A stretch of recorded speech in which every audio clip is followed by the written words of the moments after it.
Welcome learners, this is your mentor, teacher and friend here. Articles को discuss कर रहे हैं। आर्टिकल्स में एक टॉपिक था हमारा नो यूज ऑफ आर्टिकल्स, जहां पर हम आर्टिकल का यूज नहीं करते हैं। अगर करते हैं तो सेंटेंस रॉन्ग हो जाता है। वो कौन से टॉपिक्स होते हैं, कौन सा रूल होता है, चलिए रूल नंबर 21 में हम इसको डिस्कस करते हैं। कुछ वर्ब जैसे make, become, make, become, crown, elect, select, appoint, declare के बाद ऑब्जेक्ट हो और नाउन हो यानी कॉम्प्लीमेंट, और कॉम्प्लीमेंट के तरीके से प्रयोग किए गए हो तो दा का प्रयोग नाउन यानी जो कॉम्प्लीमेंट के रूप में काम कर रहा है उसके पहले नहीं होगा। कहने का क्या मतलब हुआ कि अगर make, become, crown, elect, select, appoint, declare ETC के बाद आने वाला नाउन अगर एक पद वाला हो यानी पार्टिकुलर प्लेस पे किसी ग्रुप में एक पद वाला हो तो यानी यूनिक पोजीशन वाला हो तो उसके पहले आर्टिकल का यूज नहीं करती। कैसे समझते हैं इसको, देखिए। They made him captain, rule के हिसाब से देखें, मेड है मेक का सेकेंड फॉर्म, हिम ऑब्जेक्ट हो गया, कैप्टन नाउन कॉम्प्लीमेंट हो गया। और ये भी देखिए आप, जो कैप्टन वर्ड है किसी पार्टिकुलर प्लेस में एक ही बन सकता होगा, एक पद वाला यानी, ठीक है। ऐसा नहीं कि बहुत सारे कैप्टन्स एक ही ग्रुप में होंगे, ठीक है। थोड़ा समझने का प्रयास करिए, कैप्टन एक ही पद होता है, ठीक। तो बिल्कुल वहां पे उपयुक्त अभी जो मैंने वर्ब पढ़े ये आए हुए हो और इनके बाद में नाउन यानी जैसे कैप्टन हो गया या चेयरमैन हो गया, अभी और भी आएंगे नीचे एग्जाम्पल्स में, ये सभी हो कॉम्प्लीमेंट के रूप में, तो हमें आर्टिकल का यूज नहीं करना है, ठीक है। बिल्कुल, चलिए एक और एग्जाम्पल ले लेते हैं। वी इलेक्टेड हिम चेयरमैन, तो चेयरमैन, अब इसको देखिए, कोई कंपनी होगी या कोई प्लेस मत कहिए, कंपनी ही कहिए, कंपनी में एक ही चेयरमैन हो सकता है, ठीक है। वर्कर्स बहुत सारे हो सकते हैं, क्लर्क्स बहुत सारे हो सकते हैं, एम्प्लॉयज बहुत सारे हो सकते हैं, लेकिन चेयरमैन तो कोई एक ही होगा।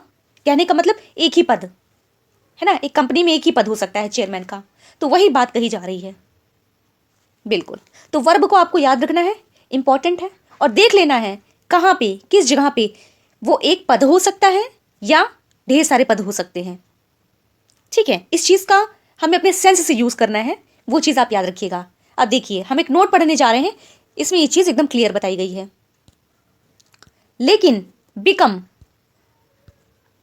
लेकिन मेक और बिकम और ऊपर अभी जो हमने वर्ड पढ़े थे जैसे crown, elect, select, appoint, declare et cetera के बाद ऑब्जेक्ट का प्रयोग हो, लेकिन ऑब्जेक्ट के बाद ऐसे काउंटेबल नाउन का प्रयोग हो जिनका सेवरल पोस्ट, एक से अधिक पद पॉसिबल हो, कि पहले ए एन का प्रयोग अवश्य यानी जरूर करते हैं। कैसे, ये कौन सी बात हुई, बिल्कुल बात हुई। कहने का मतलब ये, गौर करिएगा, एक ही पद, मैंने आपको बताया पार्टिकुलर प्लेस हो कोई, वहां पे जो एक ही पद होगा वहां पे हम आर्टिकल का यूज नहीं करेंगे, लेकिन कोई प्लेस हो, कोई ग्रुप हो, कोई कंपनी हो, वहां पे अगर कई सारे हो सकते हैं, जो नाउन है वो अगर कई सारे हो सकते हैं तो हम वहां पे काउंटेबल नाउन के रूप में ए का यूज कर सकते हैं, ठीक है। कैसे, जैसे गिनती बतानी हो हमें, we have appointed him a clerk, हमने उसे अपॉइंट किया क्या, क्लर्क, एक क्लर्क। क्लर्क तो कई हो सकते हैं, कोई जरूरी नहीं एक कंपनी में एक ही क्लर्क हो, तो ये बहुपद वाला है, ठीक है। कहने का मतलब यदि यूनिक पोजीशन वाला पद ना हो तो आर्टिकल ए एन का प्रयोग किया जा सकता है, ठीक है। अगर यूनिक पद होगा, यूनिक पोजीशन होगी, तो वहां पे हम आर्टिकल का यूज नहीं करेंगे, लेकिन अगर बहुपद का हो यानी यूनिक पोजीशन वाला ना हो तो आर्टिकल का यूज हम कर लेंगे, ठीक है। आई होप बातें कुछ समझ में आई होंगी, नहीं आई होंगी तो कमेंट करिएगा, क्लियर किया जाएगा। चलिए एक और एग्जांपल ले लेते हैं। दे मेड हिम किंग, तो ये जो सेंटेंस लिखा है यहां पे किंग के आगे आर्टिकल नहीं लगा, क्यों नहीं लगा, क्योंकि एक ही पद होता है किंग, ठीक है।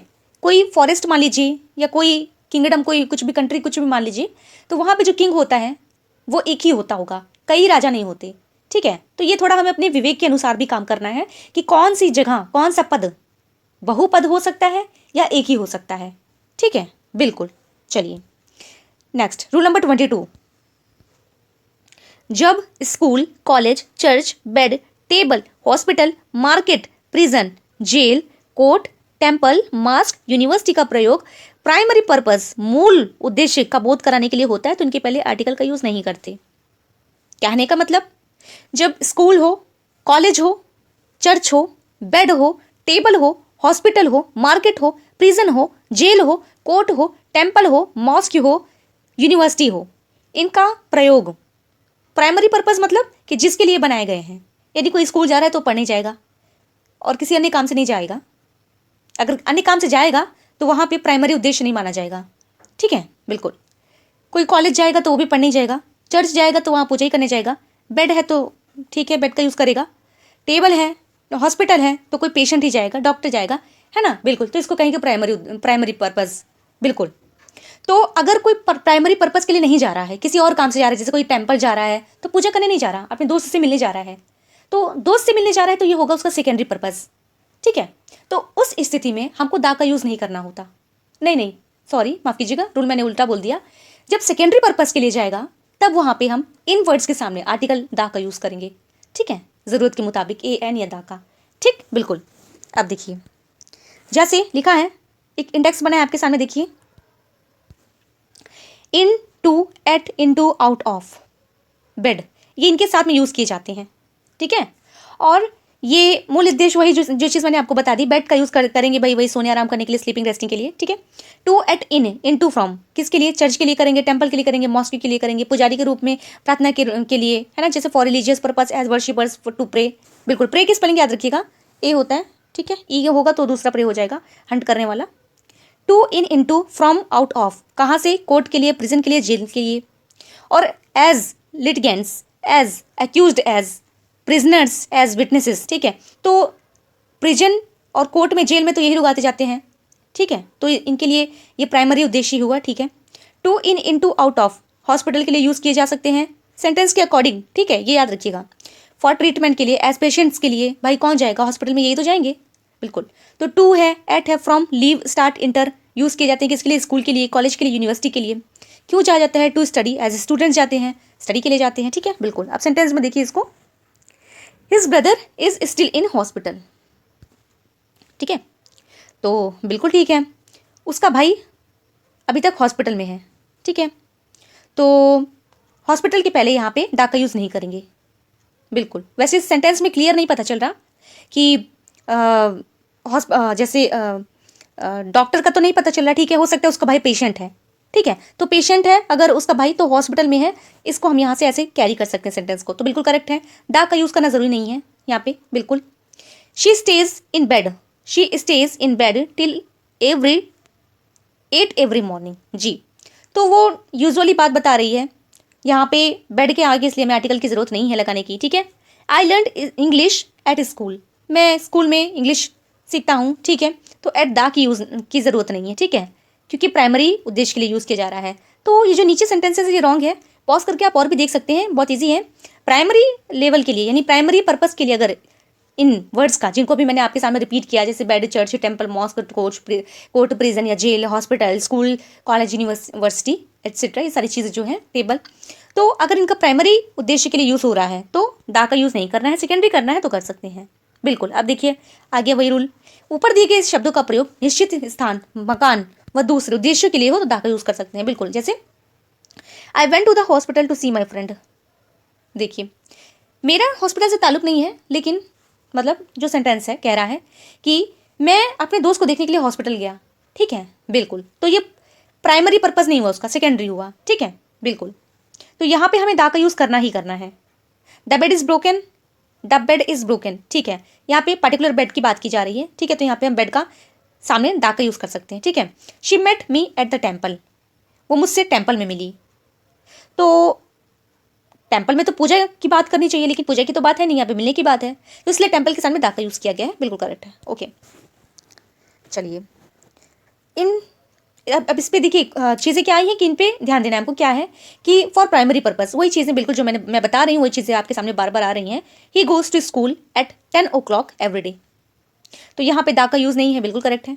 When we are seriously ill we go to hospital, बिल्कुल। तो यहाँ पे भी देखिए दा का यूज़ नहीं है, भाई जब इल होंगे, हम लोग बीमार होंगे तो हम हॉस्पिटल ही जाएंगे ना, बिल्कुल। तो इसलिए ये साबित हो रहा है कि ये जो सेंटेंसेस है प्राइमरी पर्पस के लिए लिखे गए हैं, ठीक है। We will soon be released from prison, ठीक है।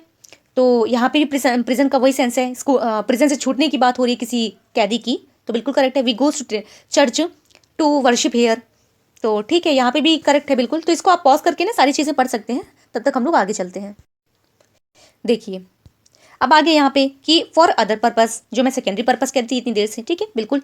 ही went to the school to complain about the behaviour of one of his friends, बिल्कुल। तो अब देखिए ही वेंट, वो गया, क्यों गया? वो स्कूल गया कंप्लेन करने के लिए, अपने एक दोस्तों, मतलब दोस्तों में से एक दोस्त की शिकायत करने के लिए वो स्कूल गया। तो वो पढ़ने नहीं गया, अपने अदर पर्पस के लिए गया है, ठीक है। तो इसीलिए यहाँ पे हम दा का यूज कर रहे हैं स्कूल के सामने, बिल्कुल करेक्ट है। My beloved went to the college to witness a magic show, तो यहाँ पे जो बिलव्ड हैं वो गई हैं कॉलेज विटनेस के लिए, एक मैजिक शो के लिए, ठीक है, बिल्कुल, ना कि पढ़ने गई हैं, बिल्कुल ठीक है। तो यहाँ पे जो पर्पज हैं वो सभी अदर पर्पज हैं, ना कि प्राइमरी, तो इसलिए यहाँ पे हम दा का यूज कर रहे हैं, ठीक है, बिल्कुल। सेंटेंसेस को पढ़ सकते हैं पॉज करके, कोई दिक्कत नहीं है। अब देखिए एज काउंटेबल नाउन, अब हमको अगर काउंटेबल दिखानी हो चीज़ को, जैसे स्कूल है, कॉलेज है, सारी चीज़ जो भी मैंने अब पढ़ी थी, है ना, आदि का प्रयोग काउंटेबल नाउन के रूप में हो तो इसके पहले जरूरत के मुताबिक ए एन का प्रयोग होता है। जैसे काउंटेबल यानी गिनती सूचक अब बताना है हमको, तो कैसे कहेंगे? देयर इज अ स्कूल या कॉलेज इन माई विलेज, तो हो सकता है एक ही स्कूल की बात हो रही हो कि मेरे गांव में एक ही स्कूल है, एक ही कॉलेज है, ठीक है, ठीक है। तो अब ये क्या है कि संख्या बता रहा है, तो इसलिए यहाँ पे एक ही बात, एक को यूज किया गया है, तो बिल्कुल करेक्ट है। There is a big hospital there, वहाँ पे एक बड़ा हॉस्पिटल है, तो ए का यूज कर देने से अभी पार्टिकुलर हो जा रही चीजें, विशेष स्ट्रेस दिया जा रहा है इस पर कि एक ही है चीज, ठीक है, बिल्कुल। अब देखिए दा का प्रयोग पैरेलल समानांतर बनावट के में नहीं होता है, जैसे village after village, from beginning to end माफ कीजिएगा, side by side, from door to door, face to face, man to man, inch by inch, arm in arm, from east to west. तो यहाँ पे दा का यूज नहीं कर रहे हैं, है ना, बिल्कुल करना भी नहीं है। तो इसको आप हूबहू लर्न कर लीजिए फ्रेजेस की तरह, बिल्कुल याद रहेंगे आपको। By from village to village, from left to right, from top to bottom, hand in hand, day after day, from hand to mouth, from dawn to dusk, row upon row, ठीक है, बिल्कुल याद कर लीजिएगा, इंपॉर्टेंट है। किसी दिन मैं ये सारी चीज़ों को जो फ्रेज वाली चीज़ है उसको मैं शॉर्ट वीडियोस में आप लोगों के सामने बना करके ले आऊँगी, बहुत ईजी रहेगा लर्न करने के लिए, ठीक है। प्रीपोजिशन का इसमें खास ख्याल रखिएगा और याद रखिएगा कि अगर कोई नाउन काउंटेबल है सिंगुलर तो वो सिंगुलर ही होगा प्रीपोजिशन के साथ में, ना कि प्लूरल होगा। इस पे भी रूल मैं आपको सिंटैक्स में पढ़ा चुकी हूँ, इंपॉर्टेंट है।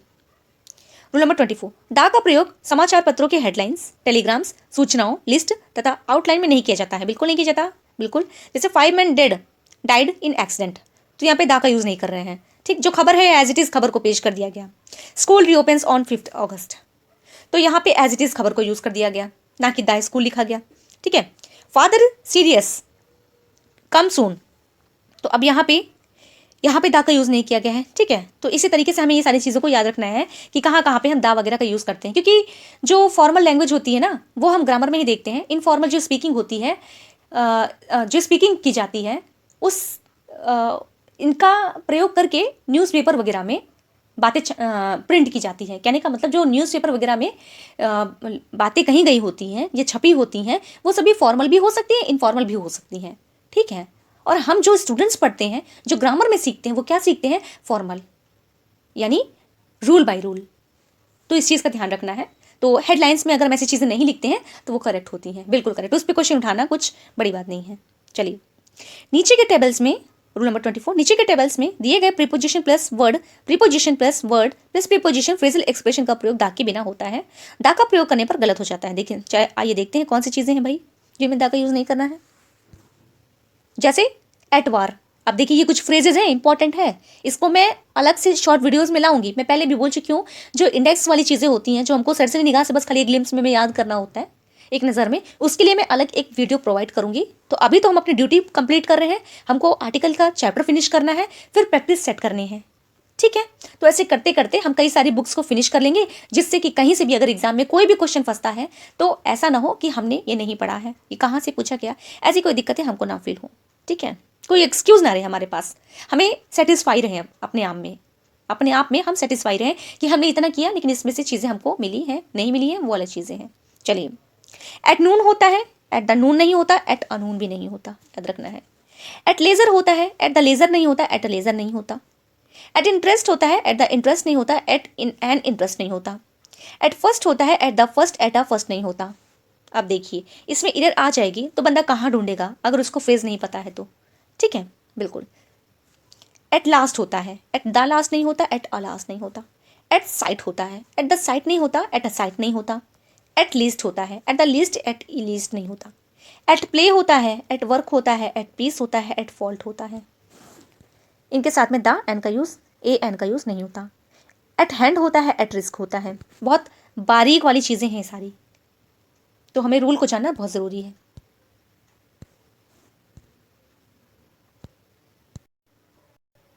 चलिए अभी हमने पढ़ा था एट के साथ में यूज़ किए जाने वाले वर्ड्स जिनमें आर्टिकल का यूज़ नहीं होता, ठीक है। अब हम देखेंगे ऑन प्लस वर्ड्स, यानी ऑन के साथ में वो वर्ड्स जिनका हम एज इट इज़ यूज़ कर लेते हैं बिना आर्टिकल्स के, ठीक है। उनमें जैसे ऑन ड्यूटी आता है, ऑन लीव आता है, ऑन फायर आता है, ऑन स्ट्राइक होता है, ऑन डिमांड होता है, ऑन फुट होता है, ऑन सेल होता है, ऑन हॉर्स बैक होता है, ऑन डेक होता है, ऑन वॉच होता है, ऑन डेथ होता है, ऑन पर्पस होता है, ठीक है, बिल्कुल। एक आपके सामने नोट भी आ रहा है ऑन अर्थ भी होता है, तो जी हाँ ऑन अर्थ ही होता है, इस चीज़ का आप ध्यान रखेंगे। और ये भी ध्यान रखना है कि अगर इनके साथ में कोई भी आर्टिकल चाहे ए हो, एन हो या दा का यूज़ अगर किया जाता है तो वो रॉन्ग होता है। तो इसको हम फिर से सरसे निगाह से एक बार देखेंगे, ठीक है, देख लीजिए ये। चलिए अब आगे चलते हैं। अब आ गया हमारा इन प्लस वर्ड्स। अब कुछ ऐसे फ्रेज होते हैं ना जो इन के साथ में बने होते हैं, उनके साथ में अगर हम इनका यानी एन का या ए या दा का यूज़ करते हैं तो वो रॉन्ग हो जाता है, क्यों, और इसको हमें as it is in preposition के साथ में लर्न करना पड़ेगा। जैसे इन हेवन होता है, इन जेल होता है, इन जेस्ट होता है, इन लव होता है, इन मोशन होता है, इन कोट होता है, इन हैंड होता है, इन डेप्ट होता है, इन बेड होता है, इन टाइम होता है, इन टाउन होता है, इन फैक्ट होता है, इन फेवर ऑफ होता है, इन फ्रंट ऑफ होता है, इन साइलेंस होता है, इन जनरल होता है, इन ट्रबल होता है, इन एडवांस होता है, इन डाउट होता है, इन डिटेल होता है। मोस्ट इंपॉर्टेंट, पर्सनली मैंने जब प्रैक्टिस सेट सॉल्व किया था ना तो मुझे डिटेल वाली एरर बहुत आई थी देखने को, याद रखिएगा। इन डेंजर होता है, इन पेन होता है, इन फियर होता है, इन लाइफ होता है, इन हेस्ट होता है, इन चार्ज ऑफ होता है, इन एक्शन होता है, इन कंफ्यूजन होता है। बस पॉज करिएगा, रिपीट करिएगा जब तक आपको लर्न ना हो जाए। इंपॉर्टेंट है, आपके सामने तो मैं यूँ पढ़ रही हूँ लेकिन मैंने भी इसको 2-3 बार पढ़ा है। 2-3 बार कहने का मतलब एक बार में चीज़ें अगर लर्न हो गई तो आप बहुत ही ज़्यादा अच्छी बात है, नहीं लर्न होती हैं तो बिल्कुल भी टेंशन लेने की ज़रूरत नहीं है। 2 या 3 बार में पढ़ने पे एकदम क्रैमिंग हो जाती है इसकी, ठीक है, बिल्कुल। अब चलिए, अब कुछ ऐसे फ्रेजेस जिनमें हम बाय का यूज़ करते हैं, ठीक है। बाय डे होता है, by the day, by a day नहीं होता। बाय नेम होता है, by the name, by a name नहीं होता। बाय नाइट होता है, by the night, by a night नहीं होता। बाय रोड होता है, by the road, by a road नहीं होता। बाय हैंड होता है, by the hand, by a hand नहीं होता। बाय एग्रीमेंट होता है, by the agreement, by an agreement नहीं होता। बाय एक्सीडेंट होता है, most important, last year exam में आया भी था, देख लीजिए। चीज़ें सारी घुमा घुमा के हमारी बुक्स में से ही होती हैं, बस ध्यान से हमको उन्हें लर्न करना चाहिए, कुछ छूटने ना पाए। बाय हार्ट होता है, by the heart, by a heart नहीं होता। बाय मिस्टेक होता है, इंपॉर्टेंट है। By the mistake, by a mistake नहीं होता। बाय पोस्ट होता है, by a post, by the post नहीं होता। बाय चेक होता है, by the cheque, by a cheque नहीं होता। बाय चांस होता है, by the chance, by a chance नहीं होता, ठीक है। कुछ ऐसे फ्रेजेज हैं जिनमें दा का प्रयोग नहीं होता, ना ही ए एन का यूज होता है। नीचे दिए टेबल को पाठकगण ध्यान से, यानी हम लोग, हम बच्चा पार्टी, ध्यान से मनन करना है, मनन क्रैमिंग करनी है, बिल्कुल। जैसे टू लीव स्कूल करेक्ट होता है, टू द स्कूल, माफ कीजिएगा, to leave the school, to leave a school incorrect होता है, टू लीव होम करेक्ट होता है, टू गिव ईयर करेक्ट होता है, टू टेक ब्रीथ करेक्ट होता है, फॉर सेल करेक्ट होता है। ये ब्रीथ वाला आप याद रखेंगे, टू टेक ब्रीथ, क्योंकि आर्टिकल में मैंने आपको एक बार इंडेक्स एक प्रोवाइड कराया था, तो उसमें टेक के साथ में कुछ चीज़ें, कुछ वर्ब ऐसे थे जिनके सामने हम ए का यूज़ कर रहे थे। ठीक है, अब यहाँ नहीं करेंगे ये, इसलिए इसको मैं स्ट्रेस देके आपको बता रही हूँ। ठीक है, चलिए आगे। टू लूज हार्ट होता है, टू कैच फायर होता है, मोस्ट इंपॉर्टेंट, मैंने इसको देखा है प्रैक्टिस सेट में। ये टू सेट ऑन फायर होता है, फॉर मनी होता है, फॉर लीव होता है, टू सेंड वर्ड होता है, टू टेक ऑफेंस होता है। ए एंड का कॉन्सेप्ट मत लगाइएगा, टेक के साथ में कंफ्यूजिंग चीज़ें होती हैं, ठीक है, याद रखना है। टू गिव बैटल होता है, टू टेक ऑफेंस होता है, टू स्ट्राइक रूट होता है, अंडरग्राउंड होता है, अबव ग्राउंड होता है, टू सेट सेल होता है, टू ब्रिंग वर्ड होता है। अब इनके कुछ एग्जाम्पल्स हैं, वो पढ़ने हैं हमको। हर क्लॉथ्स काट द फायर, देखने में सेंटेंस करेक्ट लग रहा है लेकिन नहीं करेक्ट है। क्यों नहीं करेक्ट है? क्योंकि फायर के साथ में हम दा का यूज़ नहीं करते। ठीक है, ऑन फायर होता है, वो अलग चीज़ें हैं, जब ऐसा सेंटेंस आएगा उसकी ज़रूरत होगी तो वो भी आपको पढ़ाया जाएगा, बिल्कुल। Give ear to what your writer sees, तो यहाँ पे क्या चीज़ है? ईयर है, ठीक है, अकेला आया है, किसी भी प्रीपोजिशन की या आर्टिकल की ज़रूरत नहीं है। ठीक है, give the ear to what your writer sees, ये रॉन्ग है आपका, ये करेक्ट है, ये करेक्ट है, ये रॉन्ग है। She lost heart very soon, तो हर्ट ठीक है, यहाँ पे बिना आर्टिकल के यूज़ होगा, और ये सेंटेंस में आर्टिकल है तो इसलिए ये रॉन्ग है। They leave home at 6 AM, ये करेक्ट है। They leave the home at 6 AM, they leave a home at 6 AM, ये दोनों इनकरेक्ट है। वैसे भी होम जो होता है वो एडवर्ब ऑफ प्लेस होता है, तो इसके पहले हम किसी प्रीपोजिशन का यूज़ नहीं करते। एक प्रीपोजिशन का हम यूज़ करते हैं, वो होता है एट, और एट होम ये एक फ्रेज है, तो इनके साथ कोई छेड़खानी नहीं करनी होती है। बाकी अन्य किसी प्रीपोजिशन के साथ में एडवर्ब को हम नहीं जोड़ते हैं, क्योंकि एडवर्ब नेम ऑफ एडवर्ब जी, क्योंकि home name of adverb of place है। ठीक है, बिल्कुल, चीज़ों को ध्यान रखिएगा। चलिए अब आते हैं रूल नंबर 27 पे। रूल नंबर 27 कह रहा है दा का प्रयोग होम या वर्क या सी, टाउन, ऑफिस के पहले सामान्यतः नहीं होता। बिल्कुल, होम का मैंने कॉन्सेप्ट आपको बताया कि वो एडवर्ब ऑफ प्लेस भी है। इनके साथ में अन्य कुछ वर्ड्स हैं, जैसे वर्क है, सी है, टाउन है, ऑफिस है, वैसे ये भी नेम ऑफ प्लेस ही हैं। तो इनके पहले सामान्यतः आर्टिकल का यूज़ नहीं होता, किसी किसी सेंस में होता है, वो हम आगे पढ़ेंगे। जैसे वर्ब टू बी और एट, ठीक है, जैसे go, arrive, come, return, verb to be भी हो सकता है। ठीक है, जैसे is, am are, was, were, और इसके साथ में एट। तो उसके बाद होम, डायरेक्ट होम होगा, ना कि दा होगा, ना कि go to the home, arrive the home, come the home, return, है ना। तो आर्टिकल का यूज़ नहीं करना है, आर्टिकल के साथ में प्रीपोजिशन का भी यूज़ नहीं करना है। इस एट को छोड़ दीजिएगा लेकिन, क्योंकि ये फ्रेज है। ठीक है, क्या है? फ्रेज है। चलिए अब एग्जाम्पल देख लेते हैं। My father was at home when I arrived, तो ये बिल्कुल करेक्ट है। हमने क्या कहा था? होम के पहले एट होम है अगर, तो बिल्कुल करेक्ट है। और वर्ब टू बी भी है यहाँ पे, ये तो है वर्ब टू बी, तो बिल्कुल करेक्ट है। लेकिन अगर ऐसा लिखा होता my father was at the home when I arrived, तो ये बिल्कुल इनकरेक्ट हो जाता। क्यों? क्योंकि एट द होम नहीं होता। शी कम होम लेट, तो ये बिल्कुल करेक्ट है। She came the home late, तो ये बिल्कुल इनकरेक्ट है। क्यों इनकरेक्ट है? क्योंकि होम के पहले दा लगा है। अच्छा, मैंने केम ही पढ़ा था ना, कम तो नहीं पढ़ दिया था। कम पढ़ा होगा तो मेरे मुंह से निकल गया, बाकी केम है, पास्ट इंडिफिनिट है। ठीक है जी, ये चीज़ सोच करके एक्सक्यूज़ ना क्रिएट करिएगा कि परफेक्ट है, इंडेफिनिट है, क्या है, जो भी है। चलिए, लेकिन होम के पहले किसी डिस्क्रिप्टिव वर्ड और फ्रेज का प्रयोग होने पर दा का प्रयोग किया जा सकता है। जैसे we arrived at the bride's home. अब देखिए, ब्राइड के होम की बात चल रही है ना, पार्टिकुलर किसी पर्सन के, ब्राइड दुल्हन, तो उसके दुल्हन के घर की बात हो रही है, पार्टिकुलर पर्सन की, तो इसलिए यहाँ पे दा का यूज़ किया गया है, बिल्कुल करेक्ट है जी। अब यहाँ पे अगर हम दा का यूज़ नहीं करेंगे सेंटेंस में तो रॉन्ग हो जाएगा। ठीक है, बिल्कुल। नेक्स्ट एग्जाम्पल है, for some years this was the home of your brothers. This was the home, यहाँ पे द होम करके ना पार्टिकुलर किया गया है होम को, कि ये था कुछ सालों के लिए तुम्हारे भाई का घर। ठीक, बिल्कुल। तो यहाँ पे अगर हम दा का यूज़ नहीं करेंगे ना तो इनकरेक्ट हो जाएगा। ठीक है, बिल्कुल। नेक्स्ट आता है वर्क। वर्क का प्रयोग प्लेस ऑफ वर्क के अर्थ में होने पर इसके पहले डा या एन का यूज़ नहीं होता, ए एन का डा का यूज़ नहीं होता। जैसे mister Pandey is at work, at work भाई एक फ्रेज भी है, वो भी याद रखिएगा आप, ठीक है।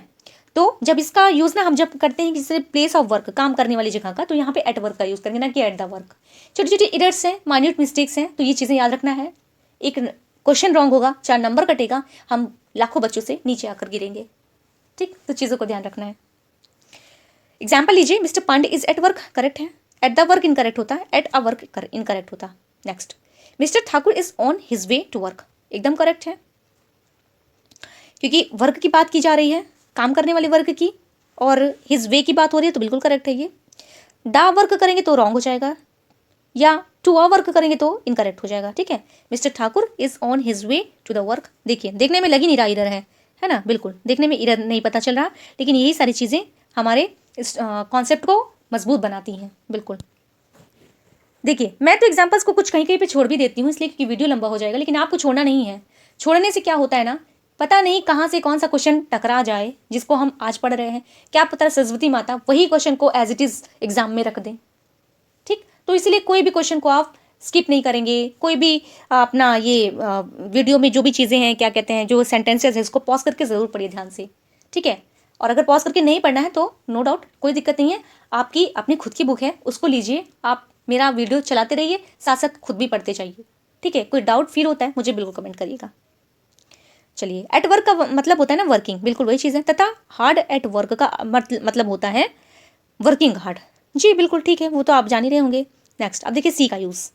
सी समुद्र को वक्ता, स्पीकर, नाविक, एट सेलर, यानी जो नाव में होते हैं चलाने वाले, वो समुद्री यात्री या नाविक दल, पैसेंजर्स, क्रू के रूप में माने जाते हैं, तो इसके पहले दा का यूज़ नहीं होता। जैसे we go to sea, we go to sea, अब यहाँ पे सी का मतलब क्या, जैसे वर्क का मतलब हो रहा था कि काम पर, तो यहाँ पे सी का मतलब हो रहा है ना कि ये सेलर्स के लिए यूज़ किया जा रहा है, वी गो टू सी, ठीक है। तो गो टू सी है और वो सेलर्स के लिए यूज़ किया गया होगा, तभी जो है टू सी करेक्ट होगा, टू द सी नहीं करेक्ट होगा, बिल्कुल।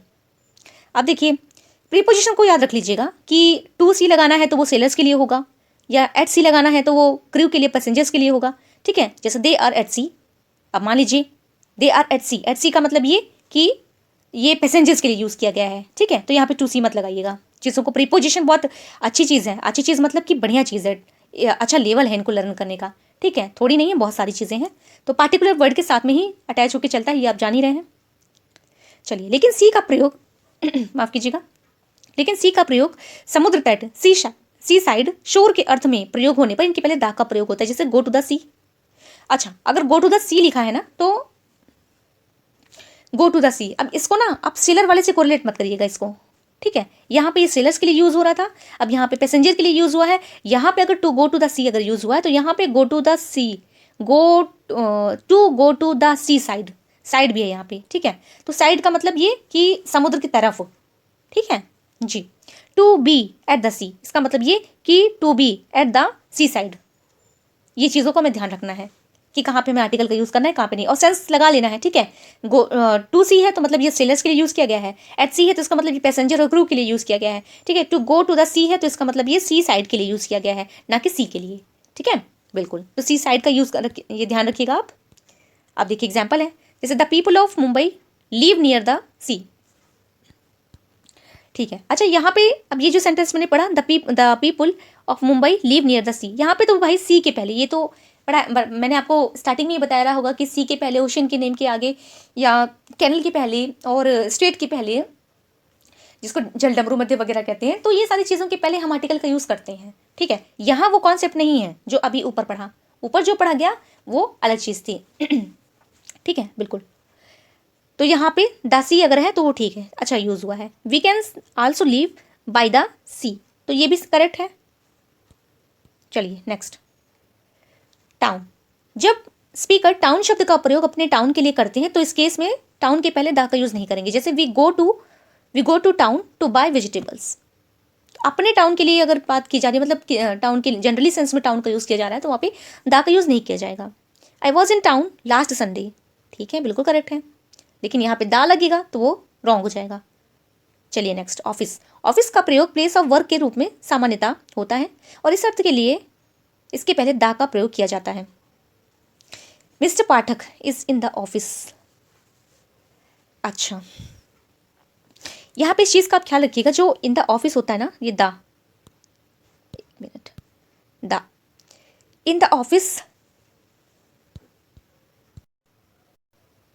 जी, द स्टेशन होता है, द बस स्टॉप होता है, the airport, the zoo, the museum, the theatre, the cinema, the movies, the library, the pictures, the circus, the opera. ये तो फ्रेज है, इनके साथ में दा का यूज किया ही जाता है, ठीक है, तो इसके लिए आप कंफ्यूज नहीं होंगे। ओके, चलिए, तो ऑफिस के पहले दा का यूज होता भी है, नहीं भी होता है, वो दोनों सेंस अलग होता है, ठीक है, इस चीज को हम ध्यान में रखेंगे। अब देखिए, कुछ हमने फ्रेजेस पढ़े जिनमें दा का यूज होता ही है, ऑफिस भी था उनमें, ठीक है। अब क्या कह रहा है, एक रूल है, कह रहा है लेकिन ऑफिस शब्द का प्रयोग निम्नलिखित फ्रेज में विशेष अर्थ में होता है तथा दा का प्रयोग नहीं होता। जैसे to be in the off, दानी टू बी इन ऑफिस, ये फ्रेज है, इसको एज इट इज यूज करना है, ठीक है। तो टू बी इन ऑफिस का मतलब होता है to hold an official position, ठीक है। To be out of office यानी to be no longer in power, बिल्कुल, तो इस चीज को हमें याद रखना है, ठीक है। यानी आउट ऑफ ऑफिस का मतलब ये कि कोई कनेक्शन नहीं है ऑफिस का, यानी कि ऑफिस की पावर नहीं है उनके हाथ में। और टू बी इन ऑफिस का मतलब होता है कि सारी जिम्मेदारियां ऑफिस की किसी के ऊपर रहे, ठीक है, कंधे पे, बिल्कुल। जैसे एक सेंटेंस है, mister Chandrashekhar was out of office, यानी मिस्टर चंद्रशेखर अधिक समय तक सत्ता में पावर में नहीं रहे थे, ठीक है। तो यहाँ पे अगर हम दा का यूज करेंगे तो वो रॉन्ग हो जाएगा, बिल्कुल, क्योंकि ये तो फ्रेज है। कौन से फ्रेज है ये, to be in office, to be out of office, ठीक है। बाकी ऑफिस के पहले हम दा का यूज करते हैं, वो करेक्ट होता है, और कहीं कहीं नहीं करते हैं, जो हमने अभी ऊपर रूल्स में देख लिया है, ठीक है। चलिए, अब आता है रूल नंबर 28। आज अब हम यहाँ पे वीडियो को रोकेंगे, नहीं तो वीडियो काफ़ी लंबी हो जाएगी, तो दिक्कत कुछ नहीं है, लेकिन ये है कि रेगुलरिटी हमें बना कर रखनी है। ग्रामर पढ़ने के बाद में अभी हम बाकी चीज़ों को भी समय देंगे, तो वीडियो लंबा ना हो, आपको डलनेस ना आए, इसलिए मैं वीडियो को यहीं पे रोक रही हूँ। तो 3 डेज हमारे ग्रामर के फिनिश होते हैं। अब कल हम लिटरेचर के साथ मिलेंगे और छोटे छोटे अपने शॉर्ट वीडियोज़ को भी लेकर के, ठीक है। चीज़ों को याद रखिएगा, जब अगले 3 दिनों के बाद में हमारा ग्रामर का सेशन स्टार्ट होगा, तो वहां से अब मैं क्वेश्चंस मतलब प्रैक्टिस पेपर मतलब प्रैक्टिस सेट कराऊंगी, किसके, टॉपिक टेस्ट, यानी आर्टिकल का टॉपिक टेस्ट होगा, ठीक है, बिल्कुल। तो तैयार रहिएगा, और रूल नंबर 28 से पढ़ना है हमको, जितना भी बाकी है वो सारा इंपॉर्टेंट और भी रूल है आगे। तो वीडियो अच्छा लगा हो, लाइक करिएगा, सब्सक्राइब करिएगा, शेयर करिएगा। सब्सक्राइब जरूर कर लीजिए और शेयर करना बिल्कुल मत भूलिएगा, ठीक है। सजेशन भी बिल्कुल दीजिएगा, कोई मिस्टेक हो, एरर लगे तो मुझे ज़रूर इन्फॉर्म करिएगा। आप ही की तरह मैं भी एक लर्नर हूँ और मैं भी एस्पिरेंट ही हूँ। तो इसके साथ में bye bye, thank you so much.